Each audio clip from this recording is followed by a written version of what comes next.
नमस्कार friends. Ram Ram madam ji. हाँ जी नमस्कार मैम। आत्मवंदन। आत्मवंदन। राम राम मैडम जी। हाँ जी Ram Ram ji. Good evening ma'am. Very good evening.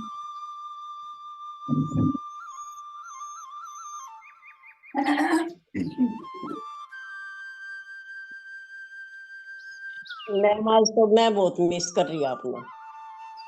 क्या हुआ? पिछले महीने आज के दिन हमें ऊर्जा दे के गए थे 17 तारीख में। कई दिन से ये हो रहा है और आज तो सुबह से ही हो रहा 12:30 तक तो मैम आज हमारे साथ थे इस टाइम। बहुत याद कर थैंक रही यू। हूँ।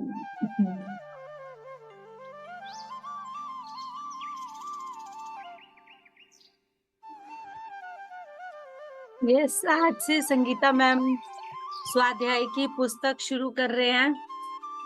एक सन्यासी जिसने अपनी सारी संपत्ति बेच दी, उसके ऊपर।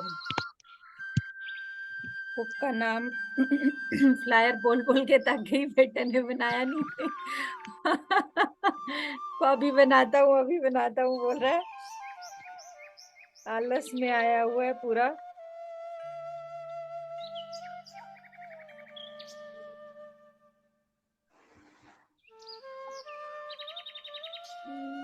क्या नाम था?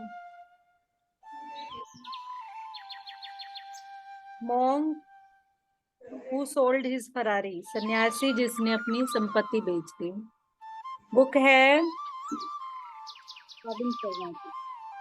रोबिन शर्मा, है ना? इसका हिंदी वर्जन किसने किया है?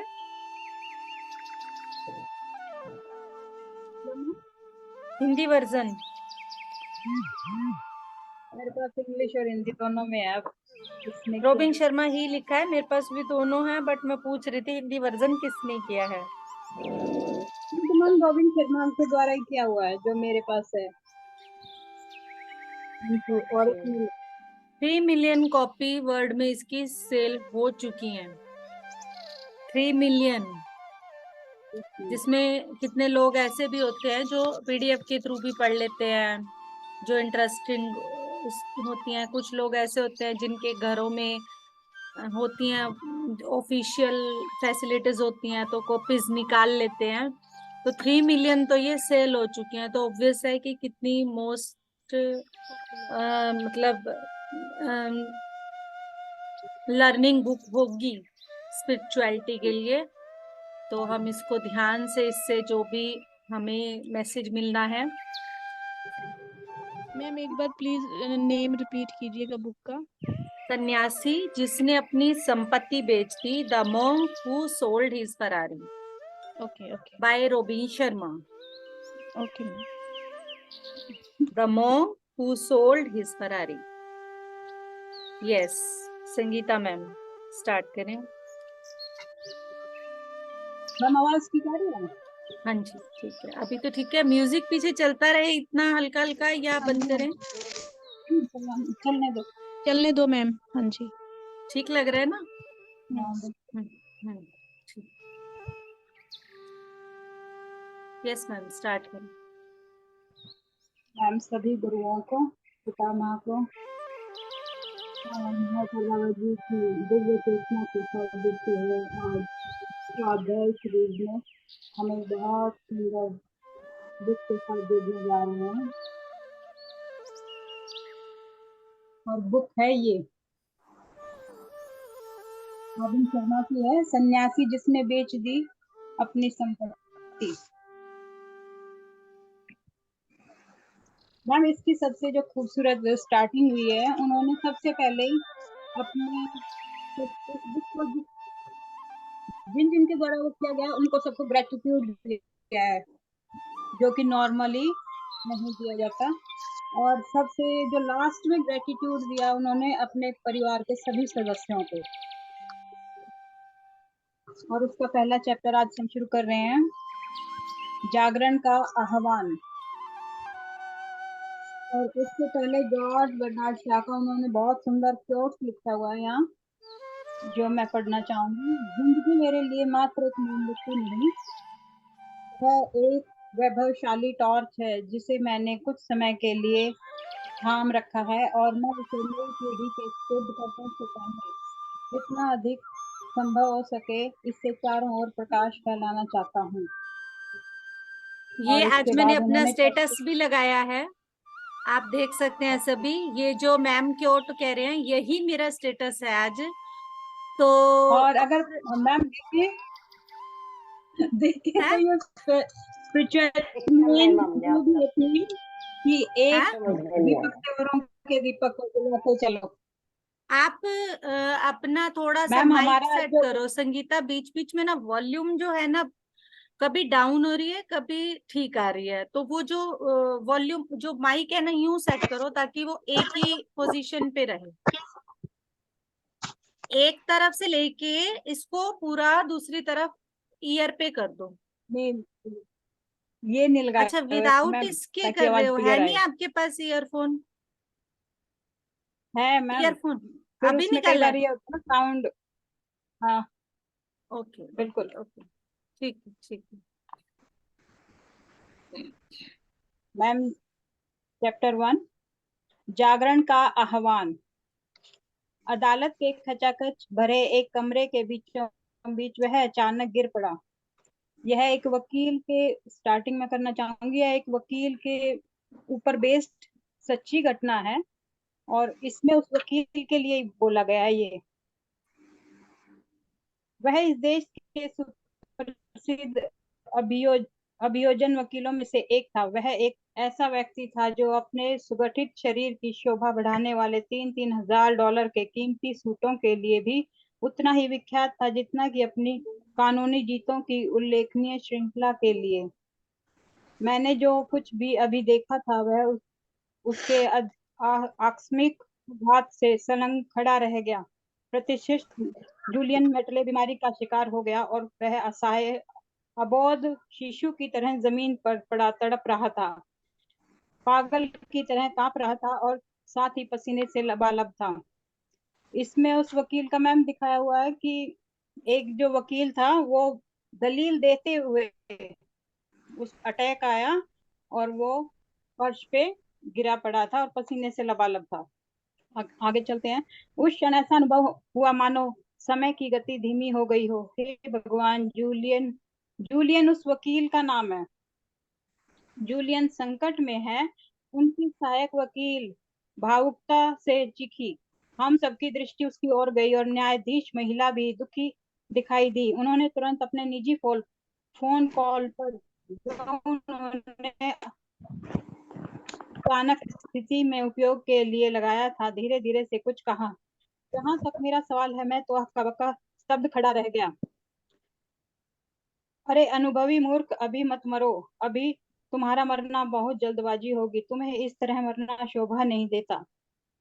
न्यायालय का मोहरीर जो अब तक यंत्रवत खड़ा था, एकदम से गति में आया और भूमि पर पड़े विधि नायक की ओर सीपीआर बनानी शुरू कर दी। सहायक वकील उसके पास थी और उसके लंबे सुनहरी घुंघराले बाल जूलियन के चेहरे पर पड़ रहे थे। वह उसे कोमल शब्दों में सांत्वना दे रही थी और निश्चय ही उसको वह आवाजें सुनाई नहीं दे रही थी। मैं पिछले 17 वर्षों से जूलियन से परिचित था।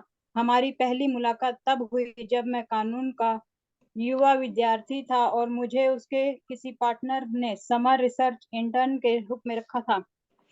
ये सारा जो अभी पैराग्राफ मैंने पढ़ा है उसमें जूलियन की दशा को दिखाया गया है कि वो कोर्ट रूम में एक हार्ट अटैक के थ्रू जमीन पर पड़ा हुआ था और उसकी जो दृष्टि थी बिल्कुल वो पसीने से लबालब था। बिल्कुल चारों तरफ उसके आदमी एकदम सन रह गए कि एकदम अचानक ये इनको क्या हुआ। और दूसरी तरफ जो वहां की जज थी उन्होंने फटाफट मतलब कॉल की और उनके लिए कोई ना कोई सुविधा का अरेंज किया। और जो ये चीजें बोल रहा है वो उसके साथ काम करने वाला एक कुलीग था, लेकिन उसका एक मित्र भी बन गया था। और उसने अपने बारे में बताया कि वो 17 साल पहले जूलियन से मिला था एक इंटर्न के तौर पर। जब भी ये कोर्ट वगैरह के जो लॉ की पढ़ाई करते हैं उनको कोर्ट की रिसर्च के लिए समर में इंटर्नशिप्स करनी पड़ती हैं, यानी कि बड़े वकीलों के नीचे उनको काम करना पड़ता है। तो वो एक इंटर्न के तौर पर उस टाइम वो एक अच्छा वकील था, मतलब अपने एरिया का, और वो एक मतलब ये कह सकते हैं स्टूडेंट था और उनके पास काम करने के लिए आया था। ये वो बता रहे हैं कि समर रिसर्च इंटर्न के रूप में उन्होंने उनको रखा था। उस समय भी उसके पास सब कुछ था, वह प्रतिभावान, सुंदर और निडर जिरह करने वाला वकील था। वह प्रसिद्धि के सपने देखा करता था भविष्य में, जिसे वह बहुत सफल वकील बनना था। मुझे आज भी वह दिन याद है जब एक बार देर रात काम करके उसके भव्य ऑफिस के पास से गुजर रहा था, तो मैंने चुपके से उसकी लकड़ी की विशाल डेस्क की तरफ नजर डाली। मैंने देखा कि उसकी चौखटे पर एक उद्धरण जड़ा हुआ है। वह उद्धरण विंस्टन चर्चिल का था और जूलियन के बारे में वह बिल्कुल सही था। जो जूलियन थे, उनकी टेबल के ऊपर उन्होंने विंस्टन चर्चिल का एक मतलब क्योट मतलब डाला हुआ था, और वो पूरा का पूरा जो क्योट था वो जूलियन के ऊपर बिल्कुल परफेक्ट बैठ रहा था। उन्होंने ये लिखा है यहाँ, और क्योट था, मुझे पूर्ण विश्वास है कि आज हम अपने भाग्य के निर्माता हैं। जो काम हमारे सामने है वह हमारी शक्ति से परे नहीं, तथा इसको पूरा करने के लिए जो कष्ट सहना पड़ेगा, जो श्रम करना पड़ेगा, वह भी हमारी सहन शक्ति से अधिक नहीं है। जब तक हमें अपने प्रयोजन और जीतने की अजय इच्छा शक्ति पर विश्वास है, सफलता हमसे दूर नहीं रह सकती।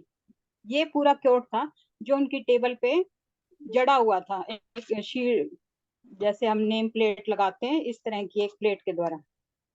आगे जूलियन ने इसी का अनुसरण किया। वह इस कठोर परिश्रमी व्यक्ति था और सफलता प्राप्त करने के लिए जिसने वह अपनी नियति समझा करता था, दिन में 18 घंटे कार्य करना पसंद करता था। मैंने लोगों के मुंह से सुना था कि उसके पितामह यानी उसके दादा सुप्रसिद्ध सभासद थे, यानी वो पार्लियामेंट के एक सदस्य थे जो उनके दादाजी थे जूलियन के, और उनके पिताजी फेडरल कोर्ट के अत्यंत सम्मानीय न्यायाधीश के पद पर रहे थे।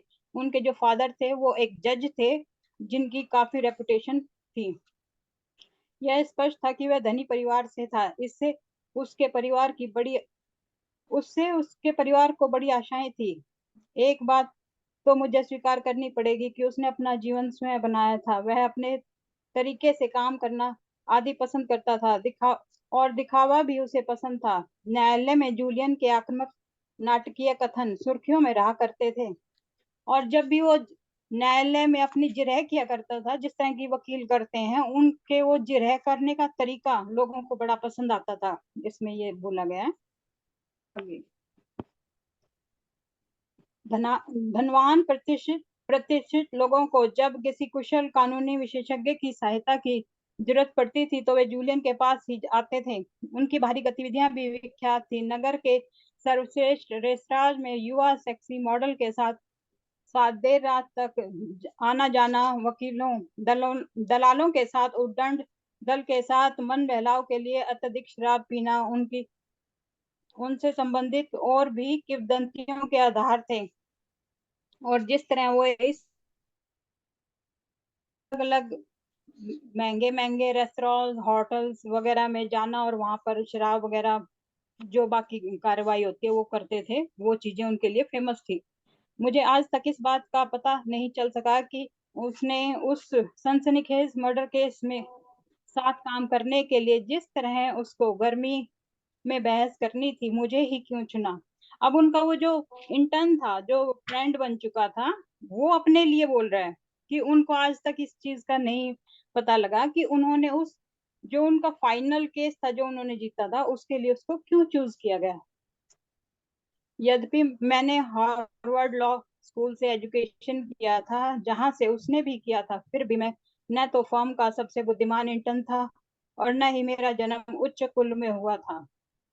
वो अपने बारे में बता रहे हैं कि मैं इतना ज्यादा मतलब जैसे इंटर्नशिप में बच्चे अपना अपना एक दिखाते हैं कि भाई हम काफी अच्छा कर लेंगे, उनके अंदर ऐसा कोई गुण नहीं था, लेकिन वो मानते हैं कि मैं ज्यादा उच्च कुल से या रईस परिवार से भी नहीं था।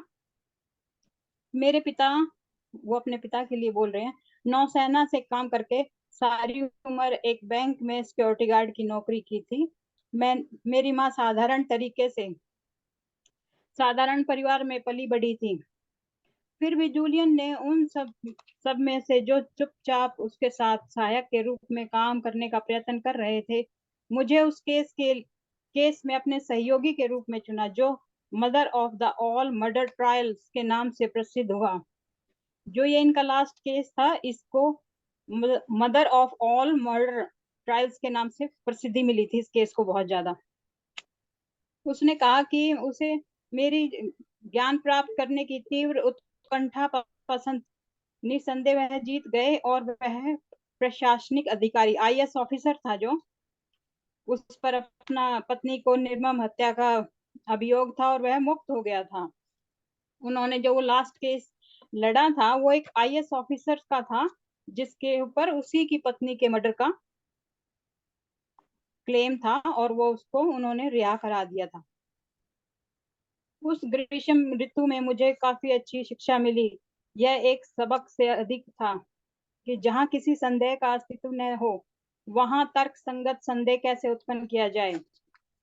जूलियन के जैसा पारंगत वकील ही ऐसा कर सकता था। यह जीतने के मनोविज्ञान का एक पाठ था, और अपने गुरु को बहस करते हुए देखने का एक दुर्लभ अवसर। मैंने स्पंज की तरह उन सब चीजों को आत्मसात कर लिया था।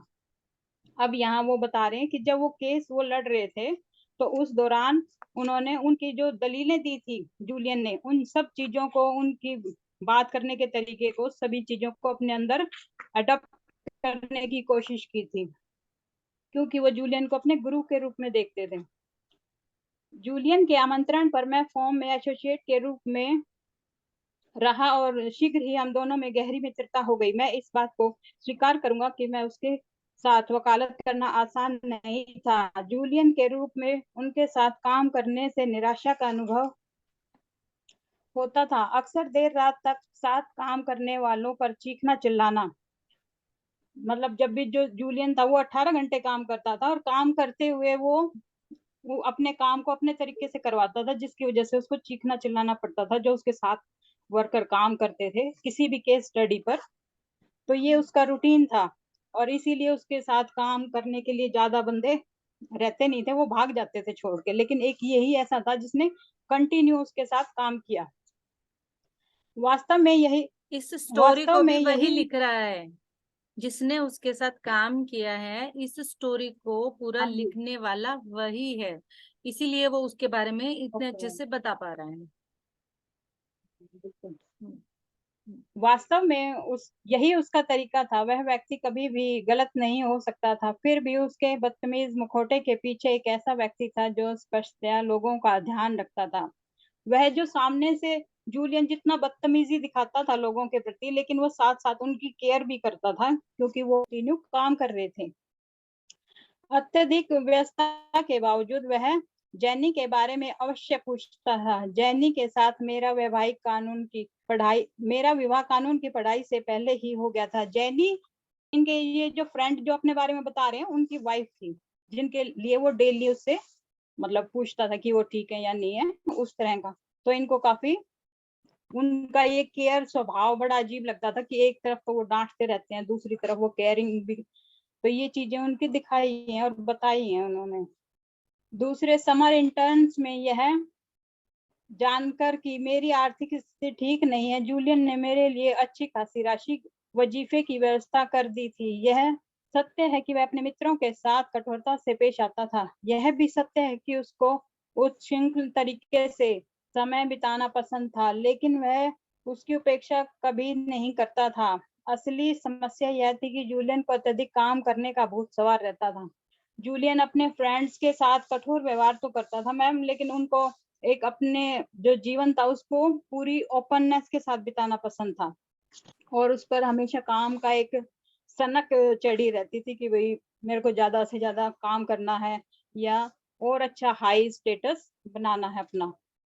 प्रारंभ में कुछ वर्षों तक जब वह दिन भर काम करता था, तब उसका कहना था कि वह इतनी मेहनत फर्म की भलाई के लिए कर रहा था। उसकी शरद ऋतु में 1 महीने की छुट्टी मनाने का सैमसन मनाने वह सैमसन जाएगा। जैसे जैसे समय व्यतीत होता गया उसकी ख्याति बढ़ती गई और उस पर काम का भार बढ़ता ही गया। जूलियन को अच्छे अच्छे और बड़े बड़े केस मिलते गए। उसने हर चुनौती का सफलता से सामना किया और उसकी मेहनत बढ़ती ही चली गई। शांति के दुर्लभ क्षणों के लिए उसने यह रहस्योद्घाटन किया कि वह कुछ घंटे ही सो पाता था। उसकी आंखें इस अपराध बोध के साथ खुल जाती थी कि वह फाइल पर काम नहीं कर रहा। यह बात मुझे शीघ्र ही स्पष्ट हो गई। इससे अत्यधिक सम्मान, प्रसिद्धि और धन प्राप्त करने की भूख खाए जा रही थी। उसके फ्रेंड कहते हैं वो दिन रात इतना ज्यादा काम कर रहा था कि उसकी नींद भी वो कुछ ही घंटों के लिए पा रहा था और उसको एक बेचैनी रहती थी और वो ना सो पाता था टाइम से कि मुझे अपनी केस स्टडी को कंप्लीट करना है। एक डिप्रेशन की अवस्था थी उसकी। आशा के अनुरूप जूलियन अत्यंत सफल रहा। उसने वह हर चीज प्राप्त कर ली जिसकी अधिकांश लोग कामना करते हैं। वकालत के व्यवसाय में बड़ी ख्याति के साथ 7 अंकों में आमदनी, मानी हुई हस्तियों के पड़ोसियों के बगल में शानदार बंगला, व्यक्तिगत जेट विमान, उष्ण कटिबंधीय द्वीपों में गर्मियों के लिए घर और उसकी बहुमूल्य संपत्ति। इस संपत्ति के लिए स्पेशली कहा गया है। और उसकी संपत्ति थी लाल चमकदार फरारी कार जो सड़कों के बीचों बीच वह कहीं भी पार्क कर देता था। फिर भी मैं जानता था कि सब कुछ इतना सहज नहीं था जितना ऊपर से दिखाई देता था। कुछ मुझे आने वाले खतरों के चिन्ह दिखाई देते थे, इसलिए नहीं कि फॉर्म में दूसरे साथियों से मैं परिचित था, बल्कि इसलिए कि जूलियन के साथ मेरा समय सबसे अधिक व्यतीत होता था। हम हमेशा साथ काम करते थे। काम कभी कम नहीं होता था। हमेशा ही एक दूसरा महत्वपूर्ण मुकदमा लाइन पर होता था जो पिछले मुकदमे से कहीं बड़ा होता था। कितनी भी तैयारी कर लो, जूलियन के लिए यह प्राप्त नहीं था। न्यायाधीश ने यह प्रश्न पूछ लिया, वह प्रश्न पूछ लिया, क्या होगा? इस तरह के क्वेश्चन उसके रहते थे। ईश्वर न करे ऐसा होगा। यदि हमारी छानबीन सही न हुई तब क्या होगा? यदि भीड़ भरे कोर्ट रूम में वह हक्का बक्का रह गया तब क्या होगा? इतनी सारी कोशिशों के बावजूद यह ना हुआ तो क्या होगा? इस तरह के क्वेश्चनों की वजह से वो हमेशा ही नए नए तरीकों को इजाद करता रहता था। हेडलाइट्स की तेज रोशनी पड़ने पर हिरन रह गया तब क्या होगा? और इसलिए अत्यधिक मेहनत करते थे। उनकी छोटी सी मेहनतकश दुनिया में मेरा भी तेल निचुड़ जाता था। और वो कह रहे हैं कि वो इतनी ज्यादा एक केस पर स्टडी करते थे कि वो बिल्कुल ही मतलब पूरे दिन को ना मुझे भी ड्रेन कर देते थे एनर्जी के तौर पर। हर चीज को इतना बारीकी से लेते थे, किसी भी केस को। हम घड़ी के 2 गुलाम थे और उस स्टील और कांच की बिल्डिंग की 64वीं मंजिल पर मेहनत करते थे, जबकि अधिकांश व्यक्ति उस समय अपने परिवारों के साथ घर पर होते थे। हम यह सोचते थे कि दुनिया हमारी मुट्ठी में है। सफलता की मरीचिका का भ्रामक पर्दा हमारे ऊपर पड़ा हुआ था। और वो कह रहे हैं कि उस बिल्डिंग में हम 2 अपने केस स्टडी किया करते थे। हम सोचते थे कि सारी दुनिया हम जीत कर मुट्ठी में कर लेंगे, लेकिन ये उनकी भ्रम था। के साथ व्यतीत करता था उतना ही अधिक मैं देख पाता था कि वह अपने आप को रसातल में ले जा रहा है। ऐसा प्रतीत होता था मानो अपने आप को समाप्त करना चाहता है। किसी भी चीज में उसे कभी संतुष्टि नहीं मिलती थी, अतः उसका विवाह सफल हो गया। उसने अपने पिता के साथ बातचीत करना बंद कर दिया। यद्यपि उसके पास सब कुछ था जिसको किसी की कामना होती है, लेकिन जो कुछ भी वह तलाश कर रहा था पता नहीं वह क्या था, वह अब भी उसको नहीं मिला था। ऐसा भावात्मक स्तर पर, भौतिक स्तर पर और आध्यात्मिक स्तर पर स्पष्ट दिखाई देता था। अब वो उनके बारे में बोल रहे हैं कि जूलियन इतना ज्यादा अपने काम में बिजी हो गया था जिसकी वजह से उसका जो फैमिली लाइफ थी वो डिस्टर्ब हो गई थी और उनका विवाह जो था वो असफल हो गया था। उसने अपने परिवार में अपने माता पिता से बात करनी बंद कर दी थी, लेकिन फिर भी उसके अंदर एक तलाश थी जो चलती रहती थी, जो उसको बैठने नहीं देती थी। 53 वर्ष की आयु में जूलियन ऐसा लगता था मानो 70 के दशक के अंतिम वर्षों में हो। उसका चेहरा झुर्रियों से भरा हुआ था, मानो आम जीवन के प्रति उसका दृष्टिकोण था कि किसी को कैद मत करो। उसके लिए ये झुर्रियां नजराना थी, लेकिन विशेष तौर से ये उसकी असंतुलित जीवन शैली का परिणाम थी। खर्चीले फ्रेंच रेस्तरां में देर रात तक भोजन, क्यूबा के मोटे मोटे सिगार पीना, फ्रेंच ब्रांडी कोग्नेग के पैग पर पैग पीने से उसका वजन बढ़ गया था। वह निरंतर शिकायत कर रहा था कि वह बीमार है और वह बीमारी और थकान से तंग आ चुका है। उसका विनोदी स्वभाव कहीं खो गया था और वह कभी हंसता भी नहीं था। जूलियन का स्वभाव कभी उत्साही हुआ करता था, जिसका स्थान अब एक घातक उदासी ने ले लिया था। व्यक्तिगत रूप से मैं सोचता हूँ कि उसके जीवन का उद्देश्य ही समाप्त हो चुका था। अब वो उसकी जो भौतिक संरचना उसके लिए बता रहे हैं कि वो 53 वर्ष की आयु में ही पूरा 70 ईयर्स का लगता था, झुर्रियों से भर गया था और उन्होंने शराब और सिगरेट को अपना वो बना लिया था बिल्कुल ही। और उसका हंसी वगैरह जो उत्साह था वो कम हो चुका था बिल्कुल ही जीवन के प्रति। शायद सबसे अधिक दुखद बात यह थी कि उसका ध्यान कचहरी में भी अपने केंद्र बिंदु पर नहीं रहता था। जहां वह कभी कोर्ट रूम में उपस्थित लोगों को अपनी धारा प्रवाह और ठोस बहस से चकित कर देता था, अब वह घंटों उबाऊ और नीरस भाषा का प्रयोग करता था। ऐसे अस्पष्ट वादों से संबंधित बेसिर पैर की हाँकने लगता था, जिसका कोर्ट में प्रस्तुत उस वाद से कोई थोड़ा सा बिल्कुल भी संबंध नहीं होता था। पहले विरोधी वकील की आपत्तियों पर उसकी प्रतिक्रिया शालीन होती थी, लेकिन अब वह कटु व्यंग बाणों का प्रयोग करता था, जिससे न्यायाधीश को भी धैर्य रखना कठिन हो जाता था। पहले जो लोग जूलियन को प्रभावशाली विधिवेता समझते थे, अब वह उनका मानना था कि उसकी जीवन जीने की लालसा ही समाप्त होने लगी है। और कोर्ट रूम में उसका जो पहले सीन हुआ करता था कि भाई किसी भी चीज पर वो बहुत अच्छी जिरह करता था, अब वो एवं बेसिर पैर की बातें किया करता था। उसका कोई इंटरेस्ट नहीं रह गया था अपनी उन चीजों में। अनियंत्रित जीवन शैली ही उसे मृत्यु के निकट ले जा रही थी। मैं समझता हूँ कि आंतरिक स्तर पर ही यही बात थी। वह आध्यात्मिक संबंधी मामला था। तकरीबन हर रोज वह मुझसे कहा करता था कि जो कुछ भी वह कर रहा है उसमें उसकी कोई रुचि नहीं है और खालीपन अनुभव करता था। जूलियन ने बताया था कि वह युवा वकील था, उसको कानून से वास्तव में प्यार था, यद्यपि उसको इस पेशे में उसके परिवार ने सामाजिक प्रतिष्ठा के लिए जबरन ही ढकेला था। कानून के दाव पेच और बौद्धिक चुनौतियों उनको मंत्रमुग्ध करने वाली शक्ति से भरपूर रखती थी। कानून की सामाजिक परिवर्तन को संभव बनाने की शक्ति ने उसको प्रेरणा दी और सक्रिय बनाया। इन दिनों वास्तव में वह अपने आप को भलाई करने की प्रेरक शक्ति के रूप में एक सामाजिक सुधार के साधन के रूप में देखता था, जो दूसरों की सहायता करने के लिए अपनी अद्भुत शक्ति का उपयोग कर सकता था। इस दिव्य स्वप्न को उसने जीवन का एक अर्थ दिया। इसने उसके जीवन को एक उद्देश्य दिया और वह आशान्वित था। उसकी जो अनियंत्रित जीवन शैली थी उसकी वजह से वो मृत्यु की तरफ जा रहा था। और उसका बताया कि उसके पारिवारिक स्टेटस की वजह से उसको इस पेशे में आना पड़ा, जबकि उसकी इसमें आने की कोई रुचि नहीं थी। लेकिन पारिवारिक माहौल एक ऐसा था कि भाई उसमें बड़े बड़े लोग आ रहे हैं जा रहे हैं, जिसकी वजह से उसको इन चीजों में प्रेरणा मिली कि भाई वो यहाँ कर सकता है बहुत अच्छा काम और समाज के लिए एक उदाहरण के रूप में प्रस्तुत कर सकता है स्वयं को। आजीविका के लिए उसने जो कुछ किया और उसके अतिरिक्त भी जूलियन के विनाश के कारण है। मेरे फर्म ज्वाइन करने से पहले ही कोई बड़ी दुखद घटना जूलियन के साथ घटी थी।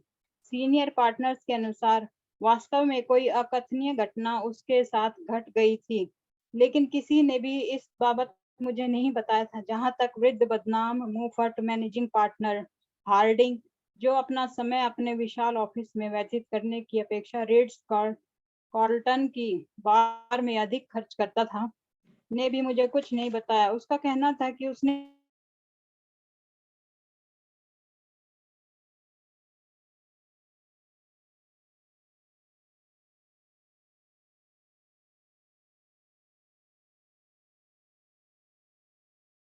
एक महत्वपूर्ण बात थी कि मैं उसकी सहायता करना चाहता था और वह मेरा मार्गदर्शक ही नहीं सबसे अच्छा मित्र भी था।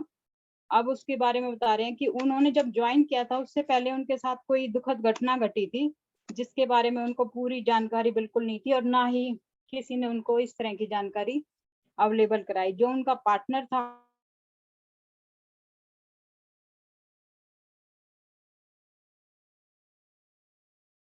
नहीं।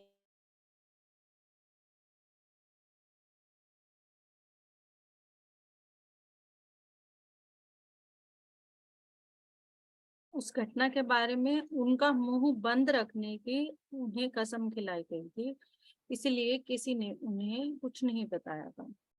तो यह अंधकारपूर्ण रहस्य कुछ भी रहा हो, मुझे संदेह था कि इसका जूलियन की अवनति से कुछ संबंध अवश्य था। अवनति और उन्नति को समझते हैं हम, प्रगति की तरफ ना जाके वो इतनी छोटी सी उम्र में इतने डिप्रेशन के अंदर जा रहा था, इतना उच्चतम वकील होते हुए भी। तो यहाँ ये भी बता रहे हैं कि वो सिर्फ उनका गाइड मास्टर नहीं था, मार्गदर्शक नहीं था, बल्कि उनका एक बहुत अच्छा फ्रेंड भी था। और इसको भी रीजन बताया है इसमें कि उनकी जितनी भी उस समय पे अवस्था थी, उसका कारण सिर्फ अधिक काम करना या इंटरेस्टेड पेशे में ना होना। हाँ जी, हाँ, ये फर्स्ट चैप्टर कंप्लीट है यहाँ। और हाँ पता है मुझे। हाँ बिल्कुल आधे घंटे जस्ट। हाँ, पूरे आधे घंटे में होगा हमारा डेली एक चैप्टर, और 13 दिन लगेंगे, 13 चैप्टर हैं इसके। तो आज हमारा एक chapter exact half an hour में कंप्लीट हुआ है। इसमें किसी यही काम का बताया है। हम्म, तो अगर हम यहाँ पर इस एक चैप्टर से मैसेज लेना चाहें तो हम ये मैसेज ले सकते हैं कि हमें उसको हम हर तरह से ले सकते हैं, अपने लिए भी ले सकते हैं, अपने बच्चों के लिए भी ले सकते हैं, कि कभी भी उन्हें जबरदस्ती से किसी प्रोफेशन में, किसी फील्ड में ना धकेला जाए, कि वो इस छोटी सी उम्र में आके इस अवस्था में आ जाए। ऐसा ही होता है अगर उन्हें जबरदस्ती धकेला जाता है किसी भी प्रेशर के कारण कि तुम्हें ये करना ही होगा। उसके बाद एक मैसेज, हमारा जो फर्स्ट चैप्टर है, हम उसको समझें कि हमारे पास क्या क्या मैसेज इस चैप्टर से आ सकते हैं। सेकंड, हमारे लिए इसके अंदर से मैं जो मैसेज ले पा रही हूँ वो ये ले पा रही हूँ कि हमें किसी भी काम में इतना भी नहीं डूबना चाहिए कि हम अपने आप को ही भूल जाएं। उसने 18 घंटे काम किया, पर उसने अगर उसके साथ साथ अपनी किसी हॉबी को भी कंटिन्यू किया होता तो वो इतना अधिक डिप्रेशन में ना जाता। थर्ड, हम ये भी मैसेज ले सकते हैं कि हमें अपनी चीजों को किसी न किसी क्लोज के साथ शेयर जरूर करना चाहिए, क्योंकि जब तक हम किसी के साथ शेयर नहीं करते हैं वो चीजें हमारे अंदर डिप्रेशन, स्ट्रेस और बहुत बड़ी बीमारियों का रूप ले लेती हैं। तभी लिए वो 53 की उम्र में 70 का दिखने लगा था, जिसका यही कारण था। तो ये और भी अगर आपको कोई मैसेज लगते हैं जिसमें कि जब वो काम कर रहा होता था अपने काम में, वो हमेशा दूसरों को भी उतना ही प्रेशराइज करके रखता था, तो वो जो आसपास की ऊर्जाएं थी वो भी सब उसके प्रति नेगेटिव रहती थी। इन सब चीजों को भी हम ले सकते हैं। तो वो छोटी सी उम्र में ही उसने बहुत सी चीजों को, एक बहुत बड़े धनी परिवार में होते हुए बहुत अच्छा ओहदा भी खुद कमाया उसने, बहुत काम भी किया और एक बहुत फेमस वकील बना। जिस भी मतलब केस में वो हाथ डालता था लगभग वो केस को जीतता ही था। तो ये पूरी की पूरी कहानी से अभी तक की जो हमारी सामने आई है उसमें उसका नाम जो है जूलियन है, जिसके बारे में हम कहानी पढ़ रहे हैं। और रॉबिन शर्मा के द्वारा लिखी गई पुस्तक है, तो जहां तक मुझे लग रहा है कि जो उनका सह वकील था जो उनको हेल्प कर रहा था, जो वो रॉबिन शर्मा ही रहे होंगे, बट वो एक अपने आप को एक अच्छा वकील नहीं समझते थे। वो अपने आप को वो धनी भी नहीं समझते थे, क्योंकि वो उनकी तरह उस सिचुएशंस में ओहदे के रूप में, पद के रूप में, धन के रूप में नहीं थे। फिर भी उन्होंने ये भी बताया कि वो अपने साथियों की देखभाल भी करता था जहां भी किसी को कोई जरूरत पड़ती थी। पर क्योंकि होता है ना, हार्डली हर कोई अपने आप को किस तरह से समझ पाता है, कैसे ले पाता है और उसको एक्सप्रेस नहीं कर पाता है। वो कितनी बार हमने ये चीजें देखी हैं कि जो हम कर रहे होते हैं बट हमारे वर्ड्स, हमारे एक्सप्रेशन उससे मेल नहीं खा रहे होते। ये सब चीजें इस पूरे एक लेसन में जो मैसेज बन के मेरे सामने आई हैं, क्योंकि मैं इसको एक बार आज पहले पढ़ चुकी थी। मैंने सोचा कि हमें पूरी की पूरी जानकारी उसमें से, वो कहते हैं ना, जैसे इसमें एक शब्द का प्रयोग किया गया है कि जब वो इतना काम करता था कि उसका भी तेल निचुड़ जाता था। तो जब भी हम कोई बुक पढ़ रहे हो, कोई लेसन पढ़ रहे हो, उसमें से हर छोटी से छोटी मैसेज को, छोटी से छोटी बिंदु को हम समझ पाए कि क्या मैसेज हम इस बुक से ले सकते हैं। यस संगीता, कुछ कहना चाहती हो?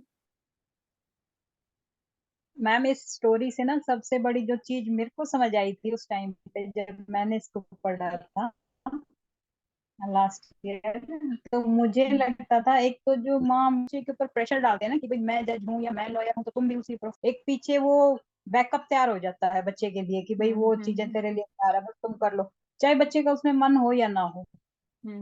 और आज के टाइमलाइन को अगर देखें तो ये बच्चों पर सबसे बड़ा पुश होता है कि मैं डॉक्टर ना बन सका आप बन जाओ, मैं वकील ना बन सका आप बन जाओ।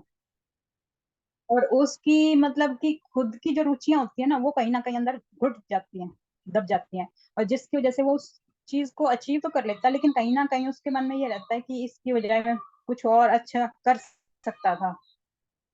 तो ये वजह भी हो रही है जो आजकल मेंटली डिप्रेशन है बच्चों की लाइन में। क्यों मेडिटेशन जरूरी है, मुझे मतलब इससे ये सबसे बड़ा रीजन मतलब मिला था कि जो आजकल मेंटल चीजें हैं, असंतुलित जो जीवन शैली है हमारी, उसकी भी सबसे बड़ी वजह ये है। और जो परिवारों का माहौल है या समाज के द्वारा हमारे ऊपर थोप दिया जाता है कि भाई हम अमीर हैं या बहुत एक अच्छे लेवल पर स्टेटस हमारा हाई है, तो उसी तरह का बच्चे को भी मतलब व्यवहार करना ही जरूरी है। ये भी बहुत बड़ा मतलब इश्यू बनता है बच्चों के लिए, क्योंकि आगे जाके वो मतलब गलत व्यवहार को ज्यादा अच्छा मतलब मानने लगते हैं कि माँ बाप की ना सुन के वो दोस्तों की सुनेंगे, बाहर के लोगों की सुनेंगे, क्योंकि वो उसके फेवर का लगता है उनको, क्योंकि वहां वो उसको मुखौटा पहनना पड़ता है समाज में रिएक्ट करने के लिए। तो इसकी वजह से भी ये चीजें ज्यादा आज फैल रही हैं कि बच्चा जाना ना चाहे और माँ बाप घसीट के ले जा रहे हैं। और बच्चे को उसकी जो हॉबी है उसको अगर करने दिया जाए, चाहे वो संगीत की तरफ है, गाने की तरफ है, या किसी भी चीज की तरफ है जो वो फ्रीली कर सके, तो उस चीज को वो बेहतर तरीके से कर सकता है। अब आपको यहाँ मैं एक अपनी ही लाइफ का एग्जाम्पल बताती हूँ। जैसे कि मेरा भी हमेशा से यही शौक रहा था कि मैं वकील बनूं, और मेरे हस्बैंड का भी यही शौक रहा था मैं वकील बनूं। जबकि हमने अपने बच्चे को आज तक प्रेशराइज नहीं किया, पर कहते हैं ना कि वो सेल्स में कहीं ना कहीं हमारे जीन्स के माध्यम से हमारी इच्छाएं भी पास होती हैं हमारे बच्चे को। और क्योंकि मेरे हस्बैंड मेडिकल लाइन में रहे थे और उनका रोहतक मेडिकल कॉलेज में उस टाइम पे एडमिशन भी हो गया था, बट फैमिली सर्कमस्टांसेस में फाइनेंस की कमी के कारण कि मेरे माता पिता यहाँ का भी वो नहीं उठा पाएंगे, उन्होंने उसको छोड़ दिया था। तो वो मेडिकल और लॉ, वही हमेशा से उनका पैशन था कि मुझे ये नहीं तो ये, सिर्फ ये दो। और बच्चे के अंदर हमेशा यही रहा कि मुझे, क्योंकि ये सब चीजें बाय जीन्स भी पास होती हैं, गर्भ संस्कार इसको कहते हैं, जीन्स पासिंग इसको कहते हैं। वो एंसेस्टर्स भी कितनी बार अपनी इच्छाएं जब छोड़ के चले जाते हैं वो भी पास आउट होते हैं। तो जो गर्भ के अंदर जब बच्चा होता है उस टाइम पे हमें किस तरह से, जो हमें वहां पे भी बताया था QLU में भी, गर्भ के अंदर नहीं, उन्होंने तो कंसीव करते हुए उन्होंने तो मतलब एक इंटीमेशन के टाइम भी वो चीज को एक्सप्लेन किया था हमारे को कि हमारे कैसे भाव होने चाहिए ताकि वो चीज बच्चे के अंदर ट्रांसफर ना हो। ये सब चीजें किस तरह से बच्चे के पूरे फ्यूचर को, बच्चे की पूरी लाइफ को खराब कर देते हैं। ये कहानी का एक लेसन हमें बता रहा है। और इसमें मैम एक और है कि आप ना पूरा टाइम अपने काम की बजाय चीजों को आप जैसे 2 भागों में वो कर सकते हो। भाई फैमिली का टाइम है तो उसको फैमिली में ही एंजॉय करना चाहिए बच्चों के साथ, क्योंकि उसने पूरा ही टाइम अपने काम को दे दिया, इसकी वजह से उनकी फैमिली लाइफ डिस्टर्ब हो गई अर्जुन पूरी जाधव के नाम तरह से से। जिन्होंने ज्वाइन किया है वो तो उस काम को फैमिली लाइफ को मैनेज जरूर करना चाहिए। भाई काम के टाइम आप जा रहे हो तो फिर काम की ही बात करो, और अगर आप घर आ रहे हो तो फिर घर की ही बात करो। बिल्कुल, ये चीज भी पूरी तरह से एग्री करती हूँ मैं, बट तो ये 90% भी इसका लोग बड़ा एक वही लाइफ जी रहे हैं जो मुख्य उसमें चीज है। जूलियन की दिखाई है। मैं Yes, तो 95% कहूंगी जो जूलियन की लाइफ दिखाई है, 95% लोग ऐसी ही लाइफ जी रहे हैं। बिल्कुल। और आप में से कोई और मैसेज ले पाया हो जो हमने एक्सप्लेन किया, जो हमें समझ में आया हमारी सोच के हिसाब से। अब आप सब भी अपने अपने व्यूज बताएं कि आपको इन सब के अलावा कोई और मैसेज भी लगा क्या इस पूरे एक चैप्टर के अंदर।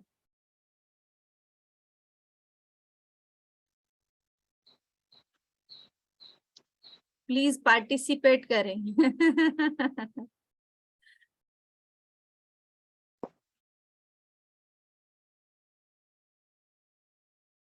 अर्जुन यादव के नाम से कौन है, मैं देखना चाहती हूँ एक बार।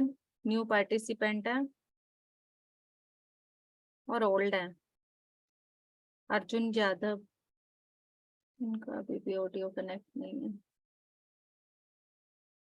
यस प्लीज बताएं, मैं हमारी आवाज आ रही है क्या?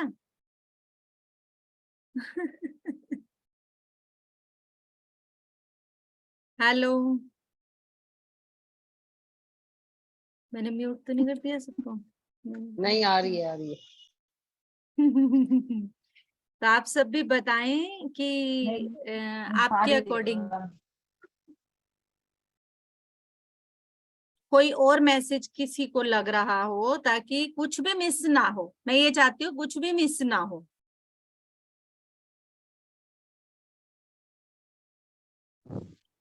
Hello ma'am. हाँ जी गुरमीत।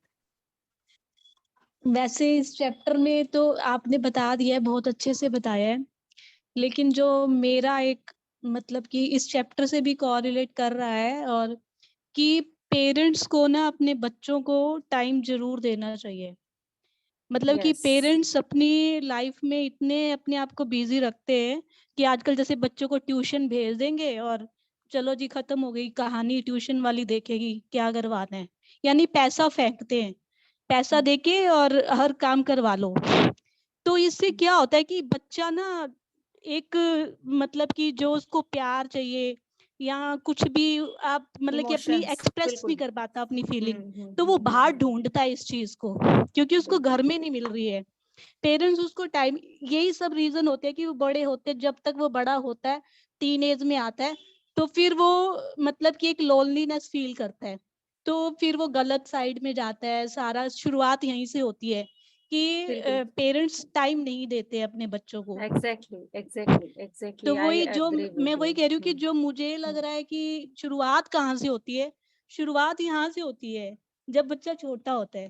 तो पेरेंट्स को ना मतलब कि आधा घंटा, मैं जैसे अब ट्यूशन पढ़ाती हूँ इसलिए मेरे माइंड में आई ये बात, तो मैं अपने स्टूडेंट्स को भी बोलती हूँ कि तुम्हारे पेरेंट्स तुम्हें टाइम देते हैं? वो बोलते नहीं, क्योंकि वो थोड़ी मिडिल फैमिली से हैं, तो मतलब कि मम्मी जो है दोनों की वर्किंग हैं, तो टाइम नहीं है मम्मी के पास। तो मैं उनको भी बोलती हूँ कि बहुत बड़ी गलती कर रहे हैं आपके पेरेंट्स। तो मतलब उनके बच्चों के मन में ना जो भाव है ना वो दबे ही रह जाते हैं। तो क्योंकि वो मेरे से आके बातें करते हैं ना, तो मैं उनको जज मतलब कि फील करती हूँ उनकी, कि वो बच्चे अपने पेरेंट्स से मिलने के लिए भी तरस रहे हैं। तो इतना भी पेरेंट्स को नहीं डूब जाना चाहिए कि आप अपने बच्चों को टाइम ही नहीं दे रहे हो, तो वो पैसा किस काम आएगा जब आपके बच्चे उस पैसे की वजह से आपसे दूर होते चले जा रहे हैं, तो कोई फायदा नहीं है। तो सारी शुरुआत जो होती है वो यहीं से होती है। तो बच्चा डिप्रेशन में जा रहा है। कारण है आध्यात्मिकता का खत्म होना। हाँ जी, हाँ जी। आध्यात्मिकता को लोग इसीलिए केवल मंदिर मस्जिद में माथा टेक के ही पूरा करना समझ रहे हैं। हाँ, वो फॉर्मेलिटी कर रहे हैं। आध्यात्मिकता यही है हमारे साथ जो है, हमारे साथ जो है उसको, उस प्रेम का जो हम बांटने के लिए आए हैं, उस प्रेम का हम एहसास दिला पाए। आध्यात्मिकता यही है। आध्यात्मिकता ये नहीं है कि घर छोड़कर बाहर संन्यास ले लें। आध्यात्मिकता ये नहीं है, माना कि हमें खाने के लिए, कमाने के लिए पैसे की बोलना आसान है। सब आज के टाइम में अगर किसी कमाने वाले से आप पूछेंगे तो वो यही कहेगा, जिसके घर में होता है उसके लिए बोलना बहुत आसान है। पर वो भी टाइम था जब थोड़े में भी पेट भर लिया जाता था, और पेट भरने के लिए जितना चाहिए उतना काफी होता था। तो इन चीजों की, ये तो एक ऐसी भूख है जो कभी भी नहीं मिट सकती। कभी भी नहीं भरेगी। आज ये इतना है तो कल थोड़ा और, कल थोड़ा और, कल थोड़ा और, कल ये भूख बढ़ती ही जाएगी, ये भूख बढ़ती ही जाएगी। ऑल ओवर यही है। चलो आज का यहाँ पे खत्म करते हैं और ध्यान की तरफ बढ़ते हैं। Thank you so much. किसी के माइंड में इसके प्रति कोई और भी भाव आ रहा हो तो अपनी भावों को एक्सप्रेस करें। और आपको एक चीज बताती हूँ कि हर चीज किस तरह से कनेक्टेड होती है। आज अलेख्या मैम का मैसेज आया था मेरे पास एक ऑडियो बुक के लिए कि आप मैम ऑडियो बुक करें, ऑडियो नहीं सॉरी, एक रिकॉर्डिंग के लिए, बुक स्वाध्याय जो अपने पीएमसी हिंदी पे होते हैं। देन मैंने कहा ठीक है, मैं रेडी हूँ, मैं कर सकती हूँ। तो उन्होंने कहा कौन सी बुक करोगे? मैंने कहा शाकाहार या सीतायन, जो कि मैं इन दो को बहुत अच्छे से मतलब एक समझ चुकी हूँ। देन वो बोले कि ये दो हो चुकी हैं। तो मैंने कहा अच्छा आप बता दो कौन सी बुक हम कर सकते हैं। उन्होंने इसी बुक का नाम लिया जो बुक हम यहाँ स्वाध्याय के लिए आज शुरू कर रहे हैं। तो आप देखें कि कैसे चीजों को हमसे जोड़ा जाता है, कैसे चीजों को हमें समझाया जाता है, कैसे चीजें हमसे कनेक्टेड होती हैं।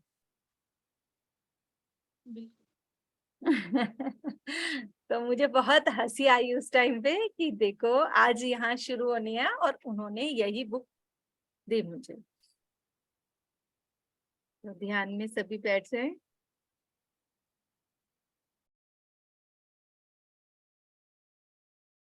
इस बुक का हर मैसेज हम बहुत अच्छे से लेते हुए अपने ही साथ जुड़ते चले जाएं, अपने साथ जुड़ने के लिए हम तैयार हो रहे हैं। तैयार होने के लिए हम अपने पांव से लेकर सिर तक पूरी तरह से रिलैक्सेशन एनर्जी के फ्लो को अपने पांव से लेकर सिर तक होने दें। यस संगीता, अगर आप ज्वाइन कर चुकी हैं तो कंटिन्यू करें।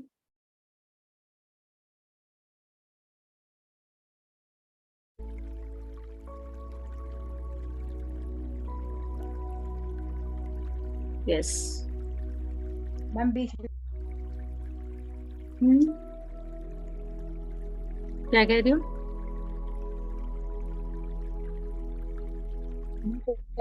मेरे नेटवर्क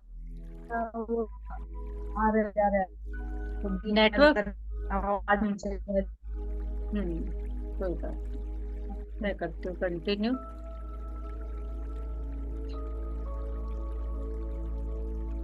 सभी रिलैक्स हो जाएं, पाँव से लेकर सर तक शरीर में फैलते इन वाटर फीलिंग को वाटर एनर्जी से होती रिलैक्सेशन को महसूस करें। पानी की एक एक बूंद हमें रिलैक्स कर रही है।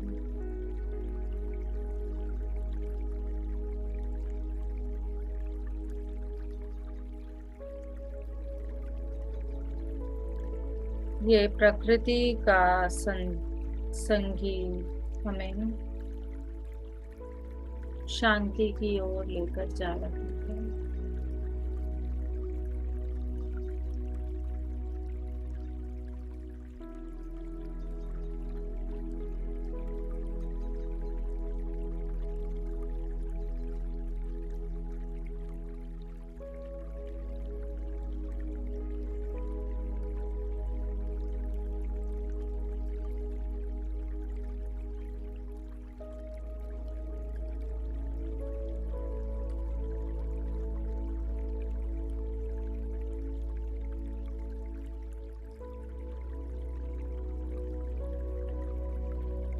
अपने ब्रह्मरंध्र से प्रवेश करती कॉस्मिक एनर्जी के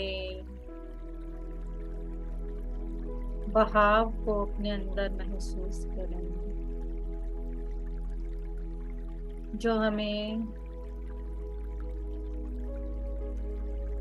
ध्यान के अगले चरण पर लेकर जा रहा है।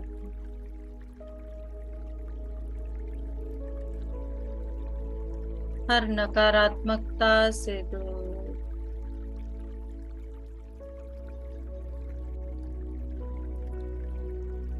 केवल अपने साथ जोड़ रहा है, अपने ही साथ।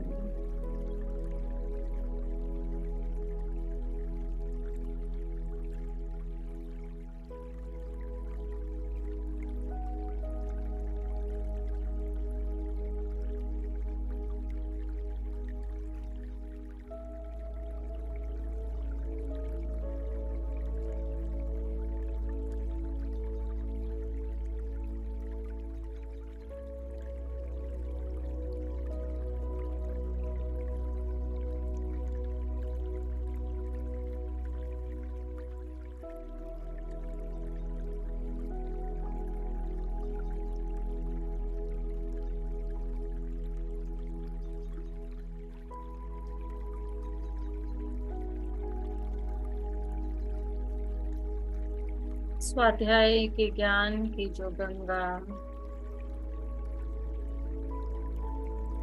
हम पर बहनी शुरू हुई है, उससे आने वाले हर एक मैसेज को, हर एक संदेश को हम लेते हुए अपने जीवन में अपनाते चले जाएंगे।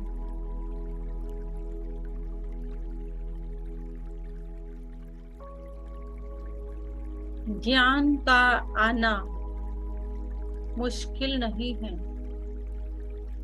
उसे अपने जीवन में अपना कर अपनी बुद्धिमत्ता को बढ़ाना, अपने विजडम को और बढ़ा लेना।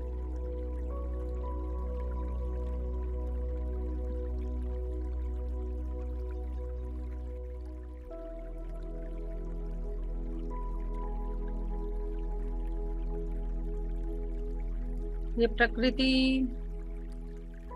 अपने हर कार्य से, अपने हर चरण से हमें ज्ञान के संदेश दे रही है। स्वयं में रहने का संदेश, स्वयं पर केंद्रित होने का संदेश। जिस तरह से एक बहती नदी केवल अपने पानी के बहाव को देखती हुई हर बड़े से बड़े पथरीले रास्तों, ऊंचाइयों से नीचे की ओर जाती चली जाती है,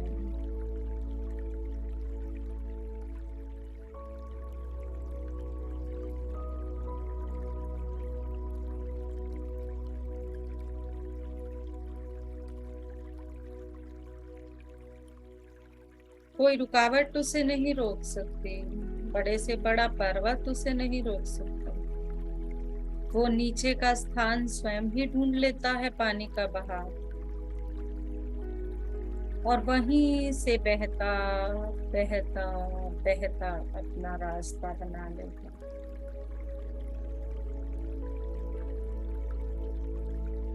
यही इंसान का स्वभाव होना चाहिए। अपने आप को जितना अधिक केंद्रित रखेंगे, डाउन टू अर्थ रखेंगे, उतना ऊंचाइयों को छूएंगे। एक फलों से लदा पेड़ और उसकी डालियां अपने आप में इतनी झुकी हुई डाली ही अधिक से अधिक फलों को अपने अंदर समाये होती है। उसके ऊपर जितने अधिक फल होते हैं उतना ही वो झुकती चली जाती है।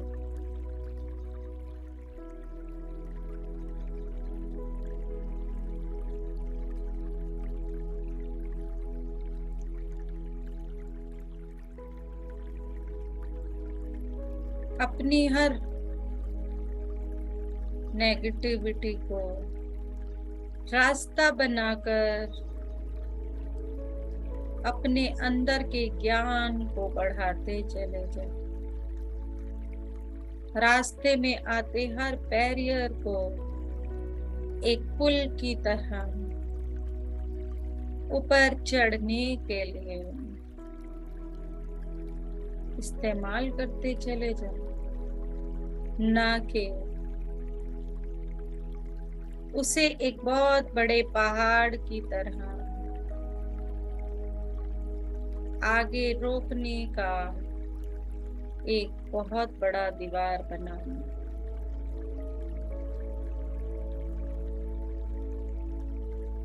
फ्री विल हर जीव को इसीलिए दी गई है।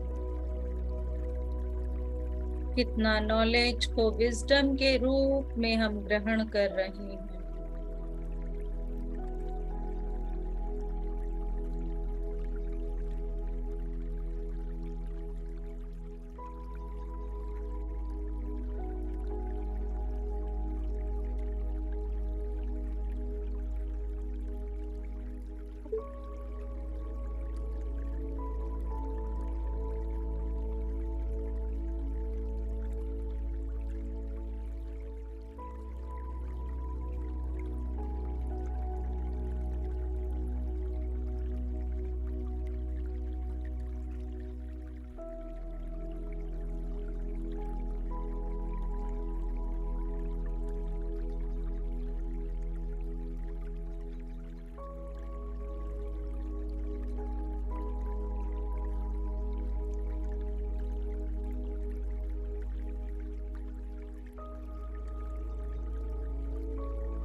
It's 7 o'clock.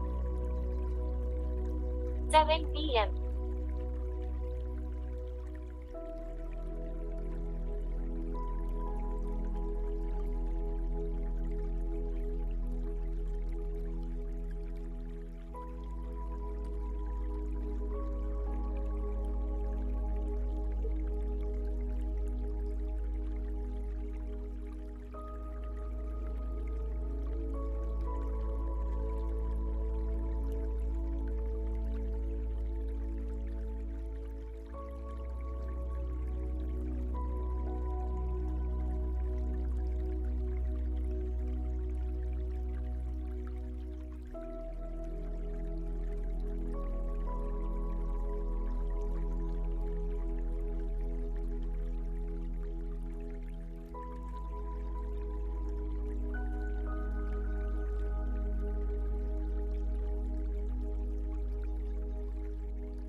मैं इस प्रकृति से, इस यूनिवर्स से हर पल किस तरह से कनेक्टेड हूँ। हमारे साथ होने वाली प्रत्येक परिस्थिति, हमारे अंदर से निकलने वाला प्रत्येक शब्द सिद्ध करता है, प्रूफ करता है। इसीलिए अपनी शक्ति को पहचाने आप कितने शक्तिशाली हैं। आप स्वयं भगवान हैं, जो चाहें, जैसा चाहें कर सकते हैं। पितामह कहते भी हैं, जिसको बुद्ध बनना था, बुद्ध बनने के लिए वो निकला तो वो बुद्ध बना।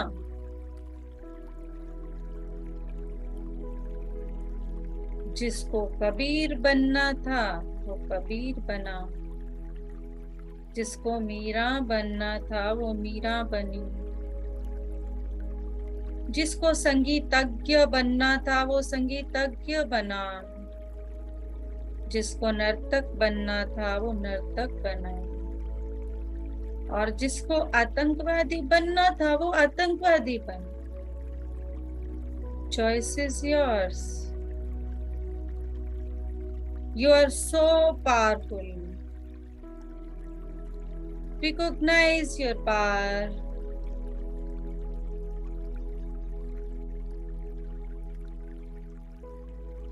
How universe are connected with you. How universe fulfilling your wishes.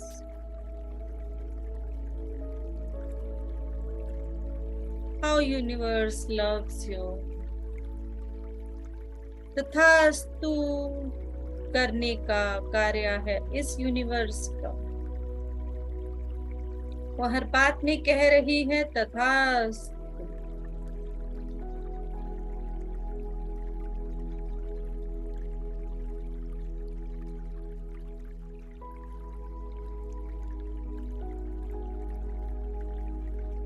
What you want, you will get.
I am healthy.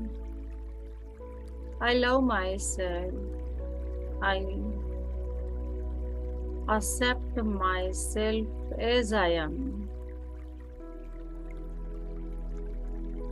मुझे आध्यात्मिकता की अति उन्नत स्थिति को पाना है। मुझे आत्मा की प्रगति के हर चरण को पाना है। ये परम शक्ति हर पल मेरे साथ मेरा मार्गदर्शन कर रही है। ये परम गुरु मंडल हर पल हर क्षण मेरे साथ रहकर मेरा मार्गदर्शन कर रहा है।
धीरे धीरे अपने शरीर को शांत करते हुए सभी ऊर्जाओं को धन्यवाद दें। हर लेसन को सीखने के लिए हम तैयार हैं।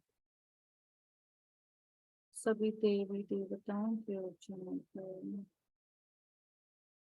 परम गुरु मंडल के ऊर्जाओं को,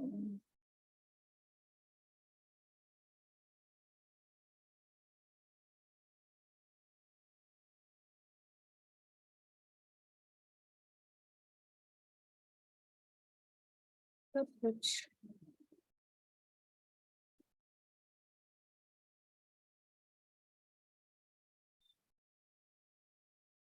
पूरी तरह से रिलैक्स और अपने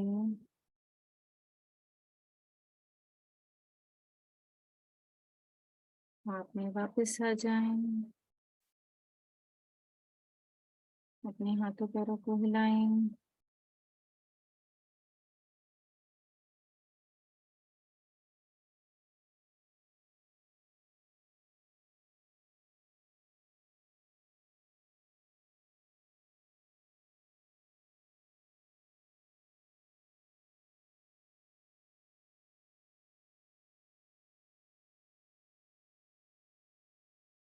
चेहरे दियां रौनकां अपनी हथेलियों को अपनी आंखों पर रखें।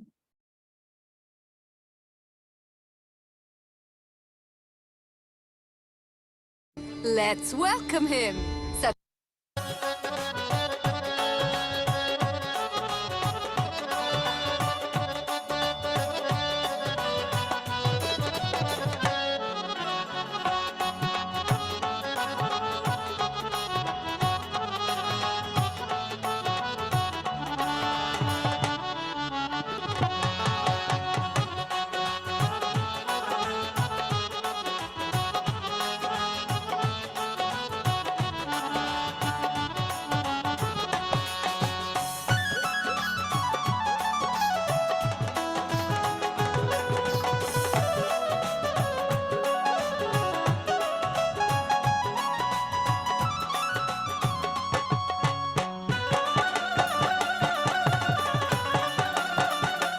धीरे धीरे बाहर आते चले जाएं।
धीरे धीरे सभी बाहर आते चले जाएंगे।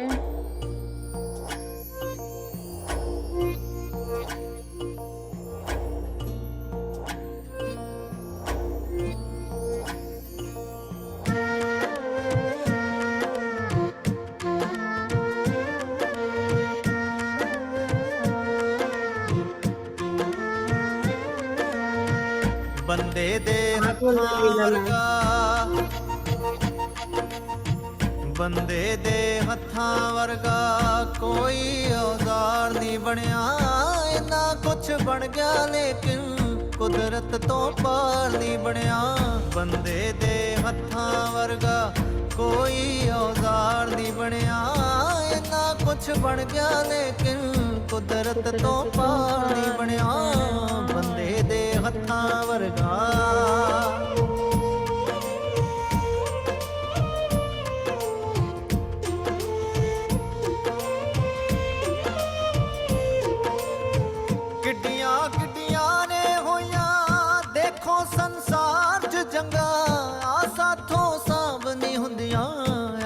ਘਰ ਬਾਰ ਚ ਜੰਗਾਂ ਕਰੀਏ ਸ਼ੁਕਰਾਨੇ ਜੋਣਾ ਉਹਨਾਂ ਦੁਸ਼ਵਾਰ ਨਹੀਂ ਬਣਿਆ ਇੰਨਾ ਕੁਛ ਬਣ ਗਿਆ ਲੇਕਿਨ ਕੁਦਰਤ ਤੋਂ ਪਾਰ ਨਹੀਂ ਬਣਿਆ ਬੰਦੇ ਦੇ ਹੱਥਾਂ ਵਰਗਾ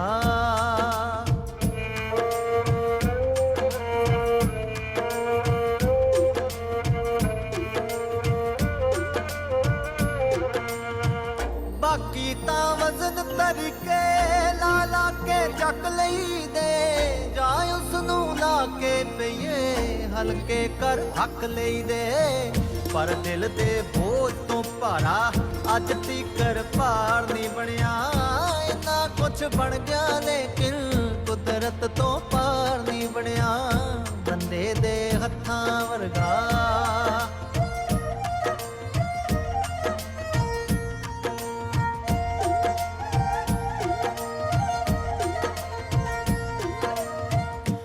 ਕਰ ਕੁਛ ਦਾ ਤੇ ਲਾਉਣਾ ਲਾਵੀ ਮੁਹੱਬਤਾਂ ਤੇ ਫਾਇਦੇ ਨੁਕਸਾਨਾਂ ਵਿੱਚ ਵੀ ਥਾਵੀ ਮੁਹੱਬਤਾਂ 'ਚ ਦੁਨੀਆ ਵਿੱਚ ਉਸ ਤੋਂ ਸੋਹਣਾ ਅੱਜ ਤੱਕ ਵਪਾਰ ਨਹੀਂ ਬਣਿਆ ਇੰਨਾ ਕੁਛ ਬਣ ਗਿਆ ਲੇਕਿਨ ਕੁਦਰਤ ਤੋਂ ਪਾਰ ਨਹੀਂ ਬਣਿਆ ਬੰਦੇ ਦੇ ਹੱਥਾਂ ਵਰਗਾ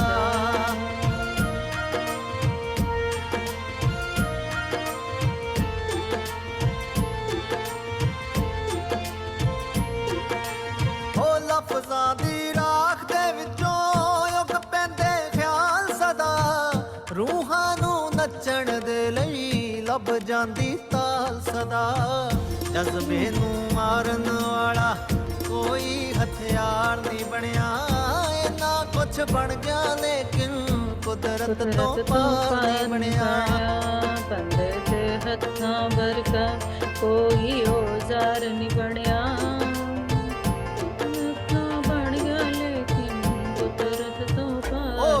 ਕੋਈ ਸ਼ਖਸ ਨਿਰਾਲੇ ਜੱਗ ਤੇ ਮਸ਼ਹੂਰ ਹੋਏ ਆਪੇ ਦੇ ਨੇੜੇ ਹੋ ਗਏ ਦੁਨੀਆ ਤੋਂ ਦੂਰ ਹੋਏ ਜਿਨ੍ਹਾਂ ਲਈ ਕਦੀ ਵੀ ਅੱਜ ਤੱਕ ਦੋ ਤੇ ਦੋ ਚਾਰ ਨਹੀਂ ਬਣਿਆ ਇੰਨਾ ਕੁਛ ਬਣ ਗਿਆ ਲੇਕਿਨ ਕੁਦਰਤ ਤੋਂ ਪਾਰ ਨਹੀਂ ਬਣਿਆ ਬੰਦੇ ਦੇ ਹੱਥਾਂ ਵਰਗਾ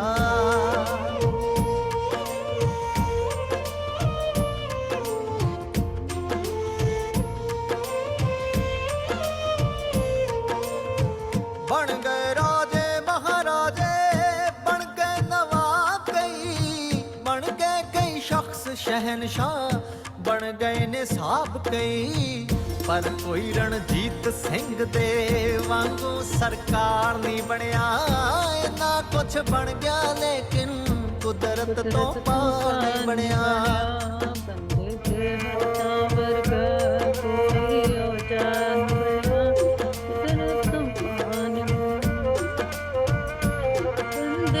ਦੁਨੀਆ ਤੇ ਕਿੰਨੇ ਕਿਸੇ ਆਸ਼ਿਕ ਮਾਸ਼ੂਕਾਂ ਦੇ ਕਿੰਨੇ ਹੀ ਦਰਦ ਸੁਣੀ ਦੇ ਇਸ਼ਕੇ ਦੀਆਂ ਹੂਕਾਂ ਦੇ ਲੇਕਿਨ ਫਰਹਾਦ ਜਿਹਾ ਕੋਈ ਲੱਗਦਾ ਦਿਲਦਾਰ ਨਹੀਂ ਬਣਿਆ ਇੰਨਾ ਕੁਛ ਬਣ ਗਿਆ ਲੇਕਿਨ ਕੁਦਰਤ ਤੋਂ ਪਾਰ ਨਹੀਂ ਬਣਿਆ ਬੰਦੇ ਦੇ ਹੱਥਾਂ ਵਰਗਾ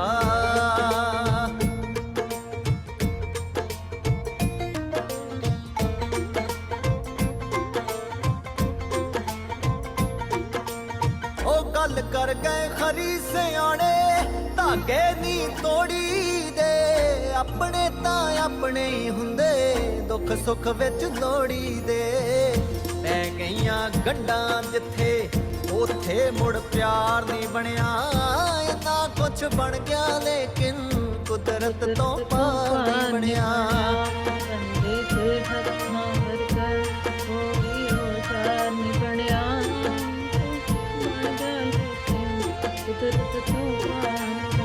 ਹਮਦਮ ਬਿਨ ਹੋਲੀ ਕਾਦੀ ਦੀਵਾਲੀ ਬਈ ਦਿਲ ਪਰ ਬਿਨ ਈਦ ਨਹੀਂ ਹੁੰਦੀ ਪੁੰਨਿਆਂ ਵੀ ਕਾਲੀ ਬਈ ਸੱਜਣਾ ਦੀ ਦੀਦ ਤੋਂ ਵੱਧ ਕੇ ਕੋਈ ਤਿਉਹਾਰ ਨਹੀਂ ਬਣਿਆ ਇੰਨਾ ਕੁਛ ਬਣ ਗਿਆ ਲੇਕਿਨ ਕੁਦਰਤ ਤੋਂ ਪਾਰ ਨਹੀਂ ਬਣਿਆ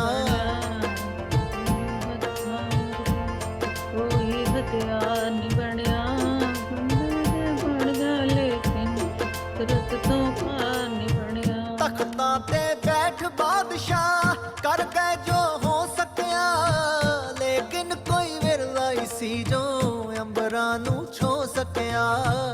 कुतबां दे मगरों दिल्ली मुड़ के नीनार नहीं बनया, इन्ना कुछ बन गया लेकिन कुदरत तो पार नहीं बनया। बंदे दे हत्थां वर्गा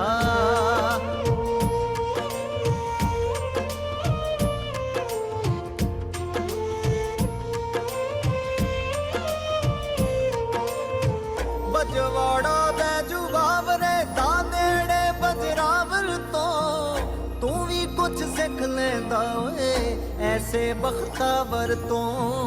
कह गए खुद तानसेन भी के ऐसा फनकार नहीं बनया, इतना कुछ बन गया लेकिन कुदरत तो पार नहीं बनया। बंदे दे हत्थां वर्गा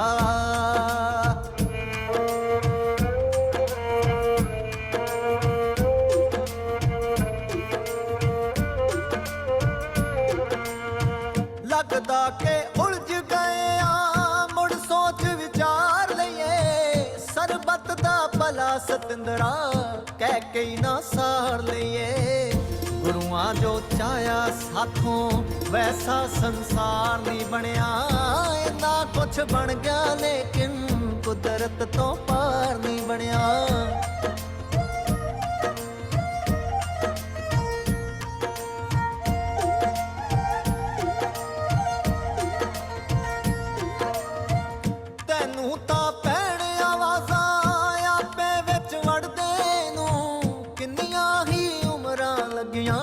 रब दा बुत घड़ते नूं हर वारी कोशिश कीती लेकिन हर वार नहीं बनया।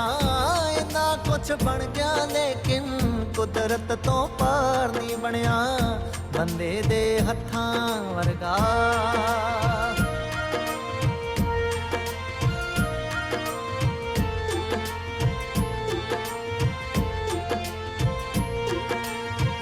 तेरे जे गीत किसे नूं दिंदे कोई आस नहीं, जेकर नहीं दर्द किसे दा जेकर एहसास नहीं। समझी सरताज नाम दा हाले हकदार नहीं बनया, इन्ना कुछ बन गया लेकिन कुदरत तो पार नहीं बनया।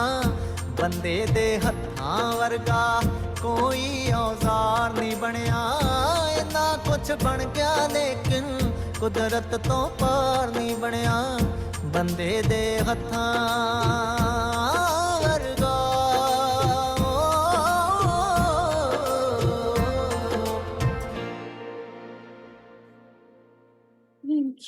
Thank you so much. Yes, सभी आ जाएं बाहर और अपना अपना एक्सपीरियंस शेयर करें।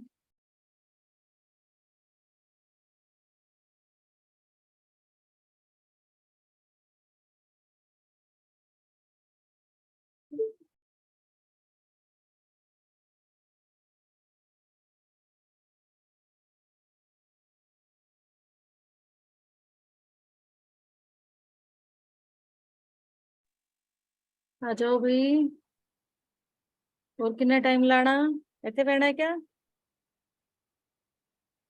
Thank you Veena ma'am, lots of gratitude इतना अच्छा ध्यान और इतनी अच्छी नॉलेज के लिए।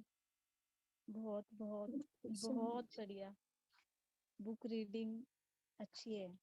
मतलब वही कि सोचने को मिलता है कि क्या कर रहे हैं हम, हमारी अपनी लाइफ को हम कोरिलेट कर पाते हैं। बहुत अच्छा, thanks a lot. Thank you Sangeeta. Sangeeta बाहर आओ। थैंक यू फॉर स्वाध्याय। संगीता मैम को भी बहुत बहुत थैंक्स है जो उन्होंने ये शुरू करा है और बहुत अच्छा ज्ञान दे रहे हो संगीता मैम, थैंक यू है।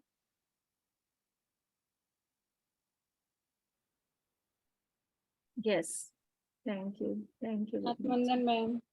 आत्मवंदन मैम बहुत लगे, बहुत बाद है तो मैंने थोड़ा सा ही सुना है, 5-7 मिनट का, क्योंकि तब तक स्टार्ट हो चुका था।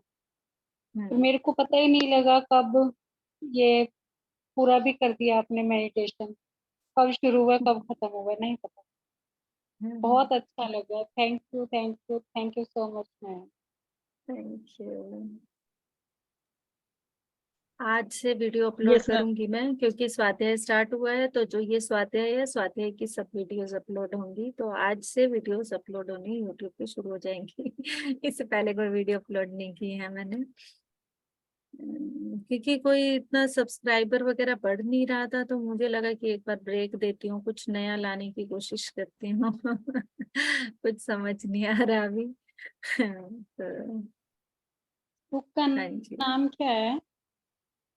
बुक है एक मोंक जिसने अपनी सारी संपत्ति बेच दी। रोबिन शर्मा, सन्यासी जिसने अपनी सारी संपत्ति बेच दी, the monk who sold his Ferrari. उसके लिए उसकी फरारी जो थी वो बहुत इम्पोर्टेंट थी, तो उसके ऊपर इस कहानी का नाम रखा गया है। पर इस कहानी में अंत तक आते आते पूरी की पूरी हमारी ही जीवन यात्रा हमें दिखेगी, ये मुझे पहले ही पेज से पता चल गया है।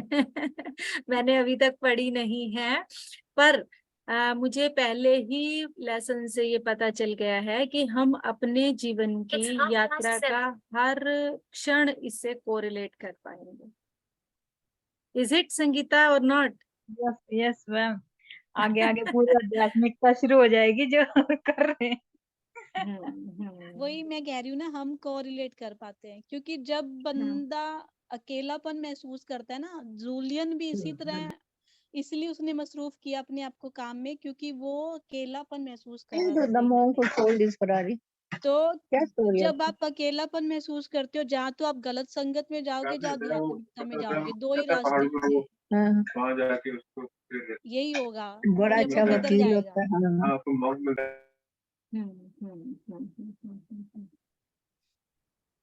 एग्जैक्टली। यस।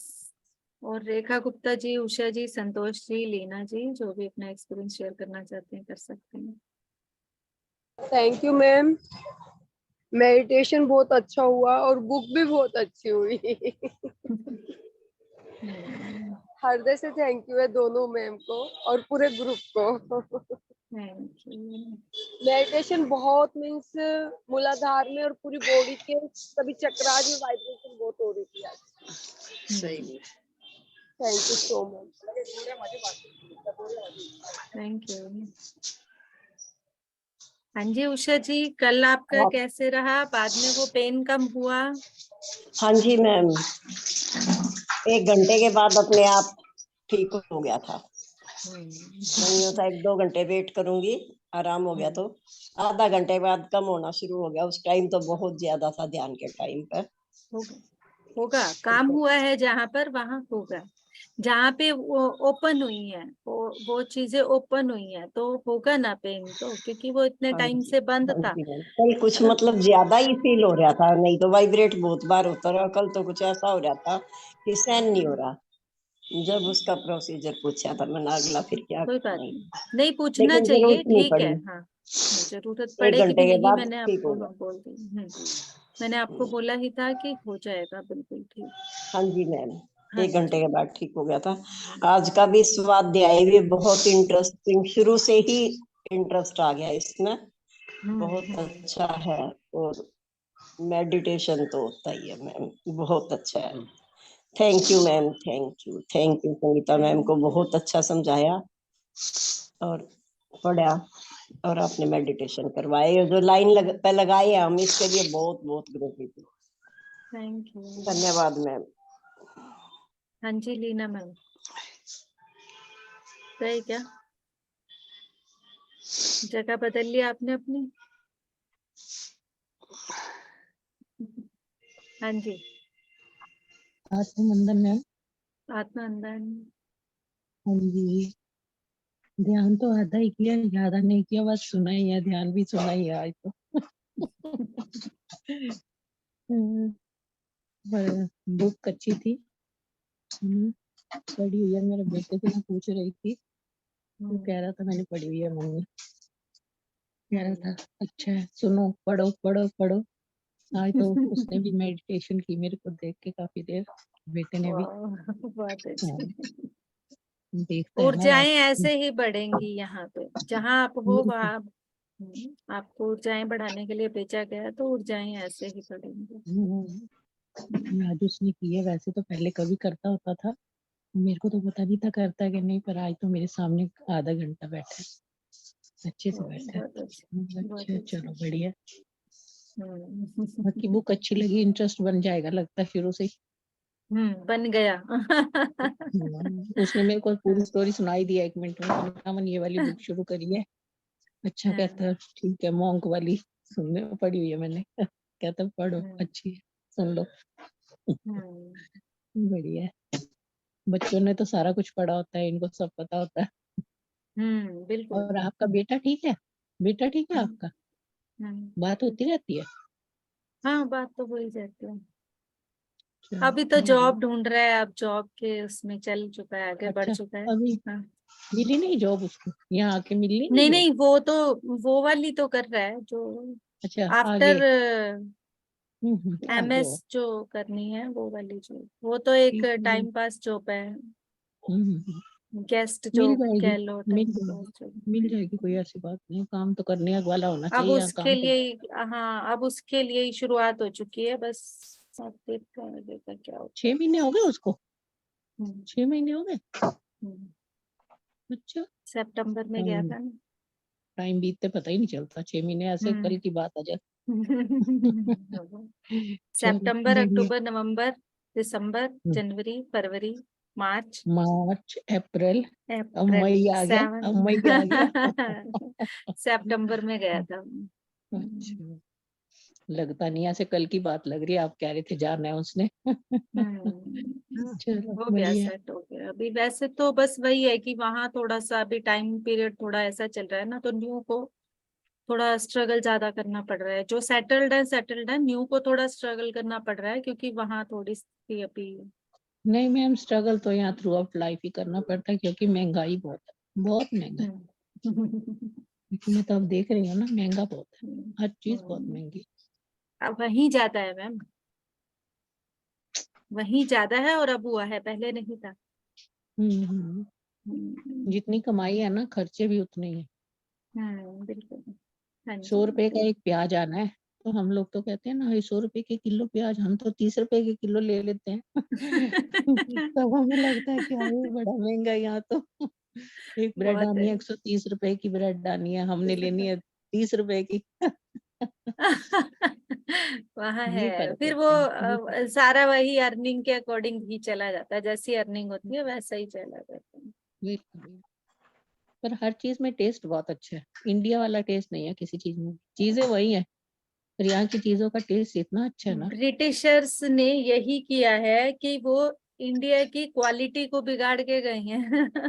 क्योंकि इंडिया और की जो क्वालिटी जैसी क्वालिटी कहीं नहीं थी, और खुद वो वाली क्वालिटी खा रहे हैं। यहाँ लालच, यहाँ ग्रीड के उसमें सारा का सारा एग्रीकल्चर सिस्टम, एजुकेशन सिस्टम बिगाड़ दिया उनको, मतलब ऊंचाइयों को दिखा के, लालच को दिखा के चीजों को पूरा डिस्टर्ब कर दिया है, और खुद यहाँ वो से लूट वही लूट के। चीजों को यूज कर रहे हैं।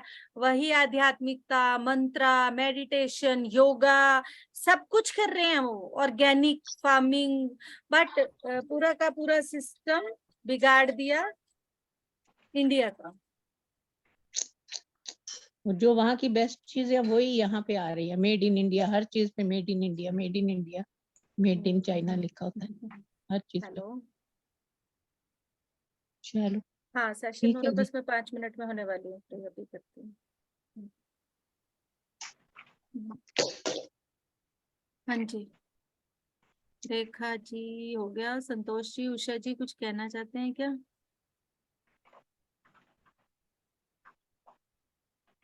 हाँ जी, आत्मवंदन जी। आत्मवंदन। हाँ, स्वाध्याय तो सुना नहीं, आज भेज देना वीडियो।